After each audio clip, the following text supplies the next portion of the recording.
जय श्री राम। आइए आगे सुनते हैं श्रीमद् भागवत महापुराण में।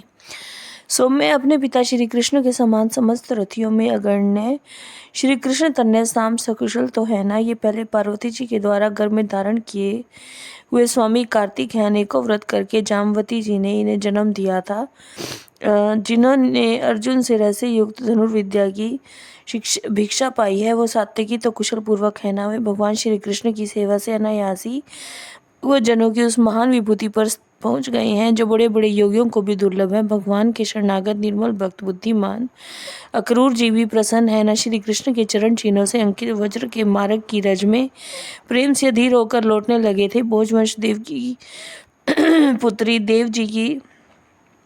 देवकी जी अच्छी तरह है ना, जो देव माता रीति के समान ही साक्षात विष्णु भगवान की माता है।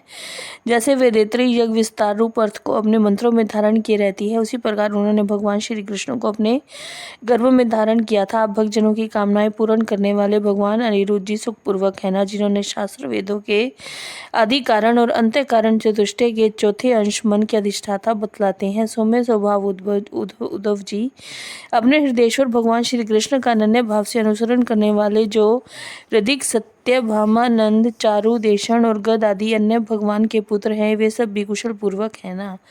महाराज युधिष्ठिर अपनी अर्जुन और श्री कृष्ण रूप दोनों भुजाओं की सहायता से धर्म मर्यादा का न्याय पूर्वक पालन करते हैं ना। मैं दानव की बनाई हुई सभा में इनके राज वैभव और दबे दबे को देखकर दुर्योधन को बड़ा डाह हुआ था। अपराधियों के प्रति अत्यंत असहिष्णु भीमसेन ने सर्प के समान दीर्घकालीन क्रोध को छोड़ दिया है क्या। जब वे गदा युद्ध में तरह तरह के पैतरे बदलते थे, तब उनके पैरों की धमक से धरती डोलने लगती थी।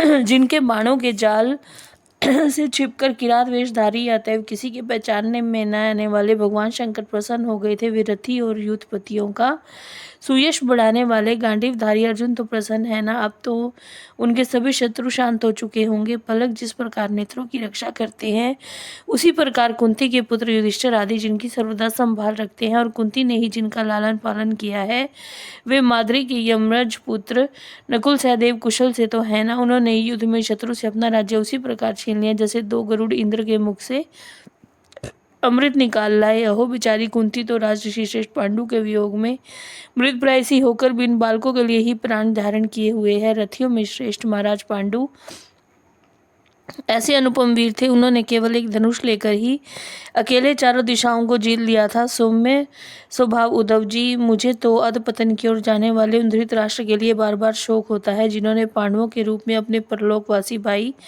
पांडु से ही द्रोह किया और अपने पुत्रों की हाँ में हाँ मिलाकर अपने हित चिंतक मुझको भी नगर से निकलवा दिया। किंतु भाई मुझे इसका कुछ भी खेद अथवा आश्चर्य नहीं है। जगत विधाता भगवान श्री कृष्ण ही मनुष्यों की सी लीलाएं करके लोगों की मनोवृत्तियों को भ्रमित कर देते हैं। मैं तो उन्हीं की कृपा से उनकी महिमा को देखता हुआ दूसरों की दृष्टि से दूर रहकर सानंद विचर रहा हूँ। यद्यपि कौरवों ने उनके बहुत से अपराध किए, फिर भी भगवान ने उनकी इसलिए उपेक्षा कर दी थी क्योंकि वे उनके साथ उन दुष्ट राजाओं को भी मारकर अपने शरणागतों का दुख दूर करना चाहते थे, जो धन विद्या और जाति के मन से अंधे होकर कुकर्मगामी हो रहे थे, बार बार अपनी सेनाओं से पृथ्वी को कपा रहे थे। उद्धव जी भगवान श्री कृष्ण जन्म और कर्म से रहित हैं, फिर भी दुष्टों का नाश करने के लिए और लोगों को अपनी ओर आकर्षित करने के लिए उनके दिव्य जन्म कर्म हुआ करते हैं। नहीं तो भगवान की तो बात ही क्या, दूसरे जो लोग गुणों से पार हो गए हैं, उनमें ऐसा कौन है जो इस कर्माधीन देह के बंधन में पड़ना चाहेगा। अतः मित्र, जिन्होंने अजन्मा होकर भी अपनी शरण में आए हुए समस्त लोकपाल और आज्ञाकारी भक्तों का प्रिय करने के लिए यदुकुल में जन्म लिया है, उन पवित्र कीर्ति श्री हरि की बातें सुनाओ। इति श्रीमद्भागवते महापुराणे परमहंसायां संहितायां तृतीय स्कंदे विदुरो उद्धव संवादे प्रथमो अध्याये। जय श्री राम।